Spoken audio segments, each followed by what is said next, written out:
Bismillahirrahmanirrahim. Sholat menjadi sah kalau wudunya sah gitu ya, atau wudunya benar. Mohon maaf, saya sering melihat orang berwudu kacau balau tuh Pak, nggak niat gitu ya. Kan urutannya itu kanan dulu habisin tuh, misal wudu tangan tuh. Saya pernah lihat itu wudu tangan, terus kiri, kanan, kiri. Ini wudu apa pencak silat gitu ya. Harusnya selesain dulu tuh kan, selesain kanan terus baru kiri.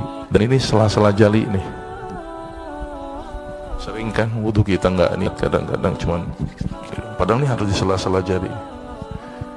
Ini tempat sumbernya kuman juga ini. Ini kalau nggak dihilangkan akan berdampak banyak penyakit. Maka itu bersungguh-sungguh nih untuk berwudu ya, termasuk di kaki. Ini juga saya ngeliat bahwa kaki itu harus di sela-sela jari itu untuk wudu, bukan hanya asal usap saja ya. Termasuk ngusap kepala juga gini ya. Swab muka orang yang sering berwudu, di swab gitu ya, terus ditaruh di media pengembangbiakan kuman, ditaruh di situ. Salah satu lagi yang orang nggak pernah wudu ditaruh. Ternyata jumlah kuman orang yang sering berwudu itu lebih sedikit dibandingkan dengan yang tidak pernah berwudu. Maka itu saya pernah mengobati pasien yang punya kasus jerawat karena sering infeksi. Itu saya suruh sering berwudu dan jangan batal wudu. Dan ini juga menjaga kelembaban ya, jadi lembab ini kulit kita ya. Ini penelitian yang kedua itu ya, dan masih banyak penelitian lagi. Saya mau masuk ke bab sholat, tapi artinya berwudu ini sangat luar biasa. Apa itu thyroid stimulating hormone? Hormon apa? Hormon yang bikin kita menjadi semangat, hormon metabolisme. Maka itu tidak heran kenapa Rasulullah banyak berperan di bulan puasa. Ternyata ketika bulan puasa seharusnya orang loyo, tapi kenapa Rasul tidak loyo? Karena ternyata diproduksi yang namanya TSH tadi. Untuk metabolisme malah tambah semangat.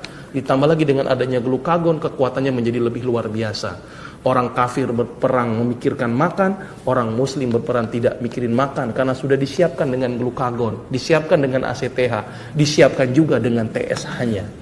Oleh karena itu tidak heran kenapa Rasulullah banyak berperang di bulan Ramadan, karena ternyata Allah sudah mempersiapkan dengan adanya TSH dan glukagon. Oleh karena itu berpuasa seharusnya bikin sehat. Kita tahu bahwa ada kondisi orang lapar dan orang kenyang. Ini penerangan ilmiahnya. Orang yang kenyang, kondisi di dalam gula di dalam darahnya semakin meningkat. Ketika gula di dalam darah meningkat, maka tubuh akan merespon dengan memproduksi insulin. Dan insulin itu akan memasukkan gula itu masuk ke dalam sel, dan normallah gula darah tersebut. Otak hanya dapat cuma 20%. Apa yang paling banyak ke daerah bawah itu. Maka itu sering tekor itu otak. Kebutuhan 50%, distribusi 20%. Jadi kan masalah. Maka itu salah satu cara supaya otak ini biar dapat makanan banyak harus bagaimana? Dia harus lebih rendah dari jantung. Maka itu kenapa ketika sujud otak lebih rendah, jantung lebih tinggi, sehingga distribusi makanan ke otak menjadi lebih banyak dan bagus. Kenapa harus bentuk sujud? Kenapa nggak langsung gini kayak kayang?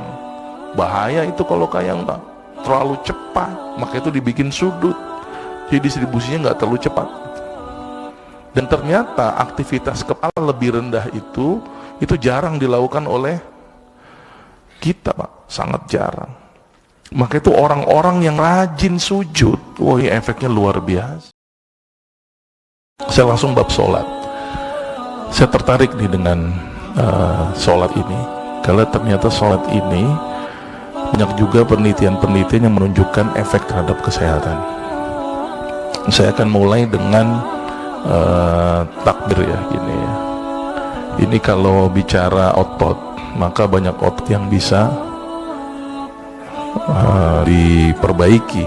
Salah satunya dengan takbir. Ini ada otot di sini, otot besar. Dan ini kalau bilang olahraga ini bagus untuk otot-otot di daerah dada. Kemudian ruku itu kalau kita nggak jago keseimbangannya, itu bisa masalah tuh. Maka itu ketika ruku ini akan luruskan. Itu ternyata bagus nih untuk otot-otot di daerah kaki dan daerah punggung. Ini saya bicara otot.